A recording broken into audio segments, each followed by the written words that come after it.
You unlock this video with the key of nostalgia. Beyond it is another dimension, a dimension of imagination and uncanny prediction.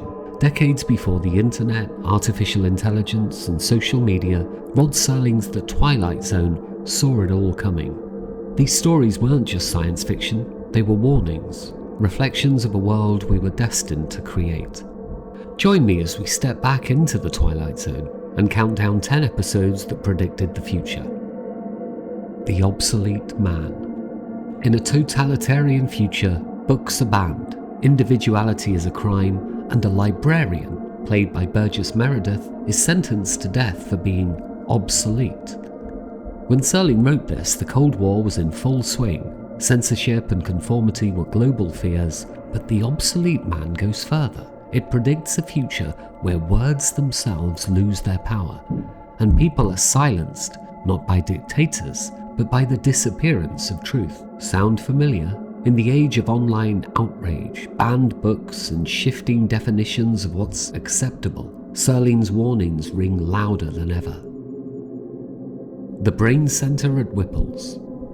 Mr. Whipple is proud of his factory until he decides machines can do the job faster, cheaper, and better than people. He replaces his workers with automation, saving money, until he himself is replaced by a machine. In 1964, this was futuristic fantasy. Today, it's business as usual. Factories run themselves. AI replaces human creativity, and the same question Serling asked 60 years ago still lingers. What happens to humanity when efficiency replaces empathy? Number 12 looks just like you. In this world, everyone undergoes a mandatory transformation at 19, a surgery that makes them physically identical to everyone else. Beauty, uniformity, and happiness guaranteed. One young woman resists, insisting on keeping her individuality, but society won't allow it. This was a warning against forced conformity, but today it feels eerily familiar. From digital filters that make us all look the same, to the pressures of online perfection. Serling predicted a future where identity is replaced by image, and he wasn't wrong. The Lonely. A man sentenced to isolation on an asteroid is given a lifelike robot companion, a woman who talks, laughs, and seems to love him. At first he rejects her, but soon he feels something real. Today that story isn't fiction, it's Silicon Valley.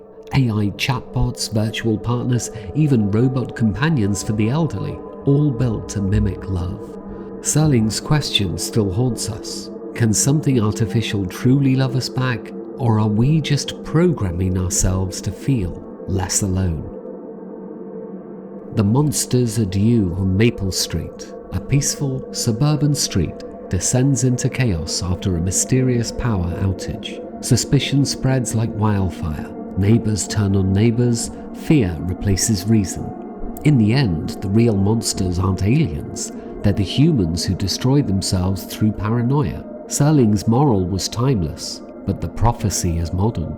Misinformation, conspiracy, online mobs, panic spreading faster than truth. Maple Street wasn't just a street, it was the internet, decades before the internet existed. A most unusual camera. A pair of crooks discover a camera that shows the future. Each photo predicts what's about to happen. They use it for greed and advantage, until the twist, of course, catches up to them. It's not just a story about fate, it's a prophecy about our obsession with capturing every moment and the illusion of control that comes with it.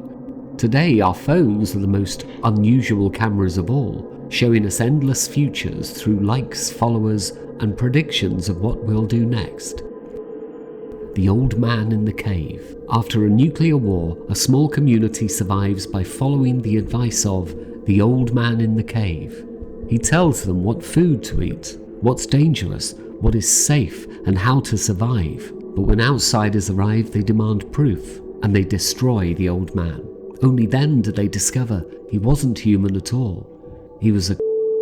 It's a chilling reflection of our modern world, where algorithms guide our every decision, from what we buy to what we believe. And just like in Serling's story, questioning the machine can be dangerous.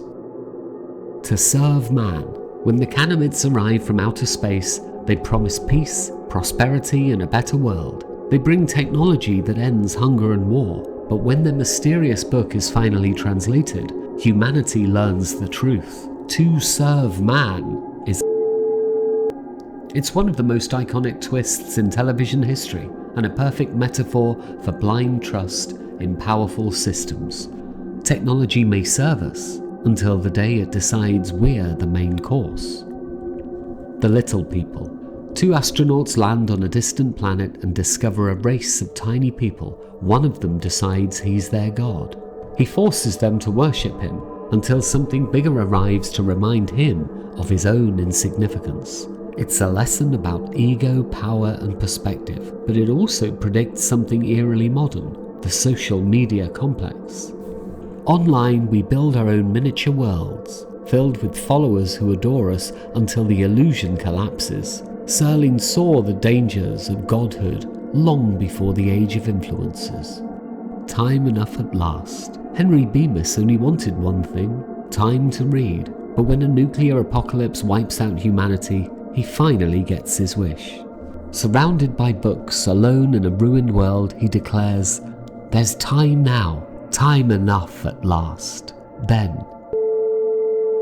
It's the perfect metaphor for human fragility and a haunting prediction of our own isolation in the digital age. We've never had more access to information, and yet somehow we've never felt more alone. Over 60 years later, the Twilight Zone still reflects the world we live in, maybe even more than it did then. Rod Serling didn't just write about the future, he warned us about it. Which episode do you think predicted our reality the best? Let me know in the comments, and if you enjoyed this trip through the Twilight Zone, subscribe for more journeys through time, imagination, and of course irony, because the future might already be written.